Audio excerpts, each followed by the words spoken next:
And மிர்ச்சிக்கா salan recipes. Phulka எல்லாருக்குமே தெரியும், நார்மலாகவே நம்ம வீட்டில் பண்ணுறது தான். மிர்ச்சிக்கா சாலன் பெரிய சைஸ் பஜ்ஜி மிளகா இருக்குது இல்லையா, அதை வச்சு பண்ணுற ஒரு கிரேவி. ஹைதராபாத் சைடில் இதை பிரியாணிக்கு சைட் டிஷ்ஷாக யூஸ் பண்ணுவாங்க. ஃபுல்கா கூட இதோட காம்பினேஷன் ரொம்ப நல்லாயிருக்கும். Best lunch combo. எப்படி செய்யலான்னு பார்க்கலாம். ஃபஸ்ட்டு ஃபுல்காவுக்கு மாவு பிசைஞ்சிடலாம். ஏன்னா அது ஊறுறதுக்கு கொஞ்சம் டைம் எடுக்கும். நான் 2 கப் கோதுமை மாவு எடுத்திருக்கேன். உங்களுக்கு எத்தனை ஃபுல்கா வேணுமோ அவ்வளோ கோதுமை மாவு எடுத்துக்கோங்க. இது கூட உப்பு சேர்த்துட்டு அதை நல்லா மிக்ஸ் பண்ணிக்கலாம். கொஞ்சம் கொஞ்சமாக தண்ணி சேர்த்து மாவை ஒரு கெட்டியான பதத்தில் பிசைஞ்சு எடுக்கணும். கொஞ்சம் கொஞ்சமாக தண்ணி சேர்த்து பிசைஞ்சுக்கோங்க. இப்போ நீங்கள் வீடியோவில் பார்க்குறீங்க இல்லையா, இதேமாரி மாவை நல்லா அழுத்தி பிசைஞ்சுக்கோங்க. மாவு நல்லா சாஃப்டாக வரணும், அது வரைக்கும் நல்லா பிசைஞ்சுக்கோங்க. எவ்வளோ மாவு சாஃப்டாக இருக்கோ ஃபுல்கா அந்தளவுக்கு நல்லா வரும். ஸோ நல்லா சாஃப்டாக பிசைஞ்சு எடுத்துக்கோங்க.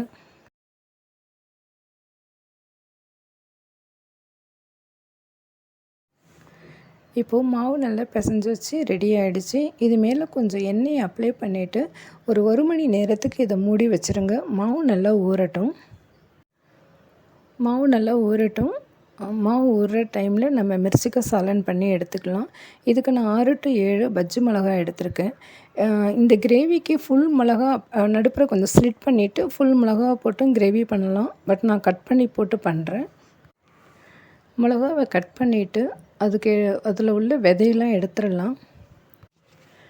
அதோடய விதையெல்லாம் எடுத்துட்டாக்கா காரம் இல்லாமல் இருக்கும். ஸோ சீட்ஸ் எல்லாம் ரிமூவ் பண்ணி எடுத்துக்கோங்க.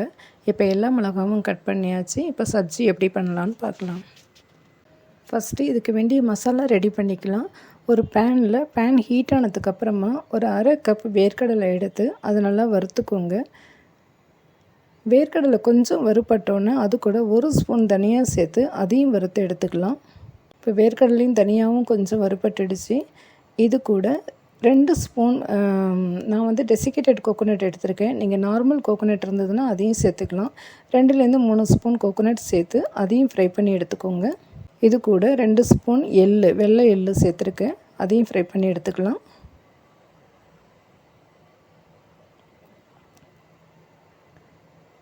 இது நல்லா ப்ரௌன் ஆகிற வரைக்கும் இதை ஃப்ரை பண்ணி எடுத்துக்கோங்க. இப்போ இது ரெடி ஆகிடுச்சு. ஆற வச்சு எடுத்துக்கலாம். ஒரு கடாயில் 1 ஸ்பூன் எண்ணெய் சேர்த்துட்டு எண்ணெய் காஞ்சோன்னு அதில் ஒரு வெங்காயம் நீல வாக்கில் கட் பண்ணிவிட்டு வெங்காயம் சேர்த்து வதக்கிக்கோங்க. அது கூட பச்சை மிளகாய், இஞ்சி, பூண்டு எல்லாத்தையும் சேர்த்து வதக்கி எடுத்துக்கலாம். வெங்காயம் ரெடி ஆகிடுச்சு. இதையும் ஆற வச்சு எடுத்துக்கலாம். ஒரு மிக்ஸி ஜாரில் நம்ம வறுத்து வச்ச எல்லாமும் சேர்த்து பேஸ்ட்டாக அரைச்சி எடுத்துக்கலாம். நல்லா ஃபைன் பேஸ்ட்டாக அரைச்சி எடுத்துக்கோங்க. இந்த அளவுக்கு ஃபைன் பேஸ்ட்டாக இருந்தால் போதும். இதை தனியாக வச்சுக்கலாம். ஒரு கடாயில் 3 to 4 ஸ்பூன் எண்ணெய் சேர்த்துக்கோங்க. குக்கிங் ஆயில் சேர்த்துக்கோங்க. அதோட நம்ம கட் பண்ணி வச்சோம் இல்லையா பஜ்ஜி மிளகா, அது எல்லாத்தையும் சேர்த்து நல்லா வதக்கி எடுத்துக்கோங்க. மிளகா ஒரு பாதி வெந்தால் போதும். அந்தளவுக்கு வதக்கி எடுத்துக்கோங்க. ஃபுல்லாக வேகணும்னு இல்லை, பாதி வெந்தால் போதும். மிளகா ரெடியாக ஆகிடுச்சு. இப்போ இதை எண்ணெயிலேருந்து ஃபில்ட்ரு பண்ணி எடுத்து தனியாக வச்சுக்கலாம்.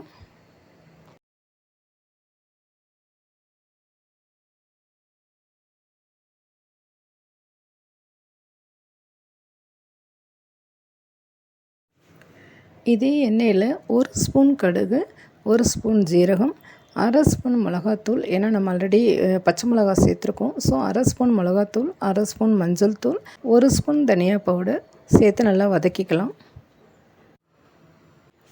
இது கூட நம்ம அரைச்சி வச்சுருந்த பேஸ்ட்டையும் சேர்த்து நல்லா வதக்கிக்கலாம்.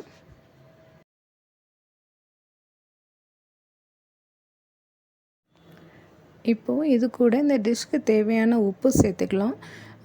கொஞ்சமாக புளி ஊற வச்சு கரைச்சி எடுத்து வச்சுருக்கேன். அந்த புளி தண்ணி கொஞ்சமாக சேர்த்துக்கலாம். இது கூட நம்ம வதக்கி வச்சுருந்தோம் இல்லையா மிளகா, அதையும் சேர்த்துட்டு கொஞ்சம் தண்ணி சேர்த்து நல்லா மிக்ஸ் பண்ணிக்கோங்க.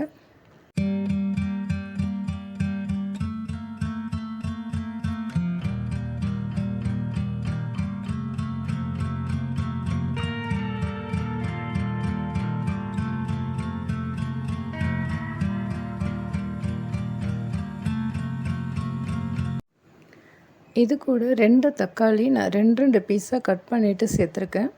தக்காளி இந்த கிரேவியில் வேகிறப்போ அதோட டேஸ்ட்டு ரொம்ப நல்லா இருக்கும். ஸோ நான் 2 தக்காளி சேர்த்துருக்கேன். இப்போ இதை மூடி வச்சு வேக விடலாம். 10 நிமிஷம் ஆயிடுச்சு. இப்போ இதை திறந்து பார்க்கலாம். தக்காளி, மிளகாய் எல்லாம் வெந்து கிரேவி ரெடி ஆயிடுச்சு.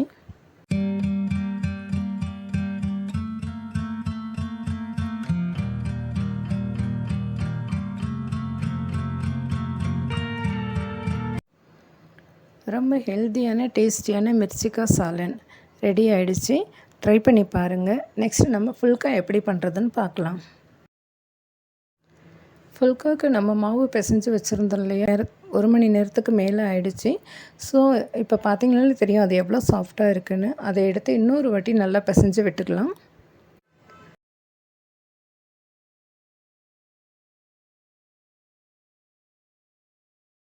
இந்த மாவை சின்ன சின்ன உருண்டைங்களை உருட்டி எடுத்துக்கலாம்.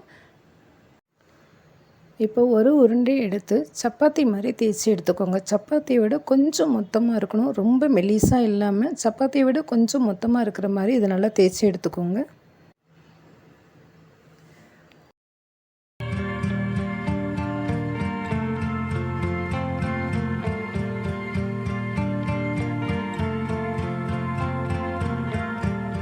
ஒரு பேன் எடுத்துகிட்டு பேன் நல்லா சூடானதுக்கப்புறமா நம்ம தேய்ச்சி வச்சோம் இல்லையா சப்பாத்தி, அதை அதில் சேர்த்துக்கலாம். இது கொஞ்சம் வெந்தோன்னே மேலே கொஞ்சம் பபிளாக வரும். அந்த டயத்தில் அதை திருப்பி விட்டுக்கோங்க. இப்போ இதை எடுத்து கேஸ் ஸ்டவ்வில் டைரெக்டாக போட்டுக்கோங்க. ரொம்ப வேகமாக போடாமல், ஏன்னா அதில் ஹோல் விழுந்துருச்சுன்னா உப்பி வராது. ஸோ கொஞ்சம் சாஃப்டாக ஹேண்டில் பண்ணுங்கள். கேஸில் போட்டு எடுத்துக்கலாம். ஒரு பக்கம் இப்படி உப்பி வந்தோன்னே அடுத்த பக்கம் பெரட்டி விட்டு வேக வச்சு எடுத்துக்கோங்க. அவ்வளோதான், ஃபுல்கா ரெடி ஆகிடுச்சு. ஃபுல்கா அப்படி கேஸில் டைரெக்டாக காமிக்கிறது நல்லதில்லை, பட் நான் வீடியோக்காக காமிச்சேன். உங்ககிட்ட தந்தூரோ இல்லை விறகு அடுப்போ இருந்ததுன்னா நீங்கள் அதை யூஸ் பண்ணி பண்ணுங்கள். இல்லைன்னா நம்ம தவாவில் கூட போட்டு எடுக்கலாம். ஃபுல்கா நம்ம ஃபயரில் காமிச்சா எப்படி வருதோ அதே டேஸ்ட்டோடு அதேமாரி தவாலையும் வரும். தவாவில் கூட போட்டு நீங்கள் இதை ரெடி பண்ணிக்கலாம். ஃபுல்கா அண்ட் மிர்ச்சிக்காய் சாலன் ரெடி ஆகிடுச்சு. இதை நீங்கள் பிரியாணி கூட, சப்பாத்தி பரோட்டா, பிரியாணி, ஜீரா ரைஸ் எல்லாத்துக்கூடவும் இது ரொம்ப பெஸ்ட்டு சைட் டிஷ்ஷாக இருக்கும். ட்ரை பண்ணி பாருங்கள். வீடியோ பிடிச்சிருந்ததுன்னா லைக் பண்ணுங்கள், சப்ஸ்கிரைப் பண்ணிக்கோங்க. நெக்ஸ்ட்டு வீடியோவில் பார்க்கலாம். பை.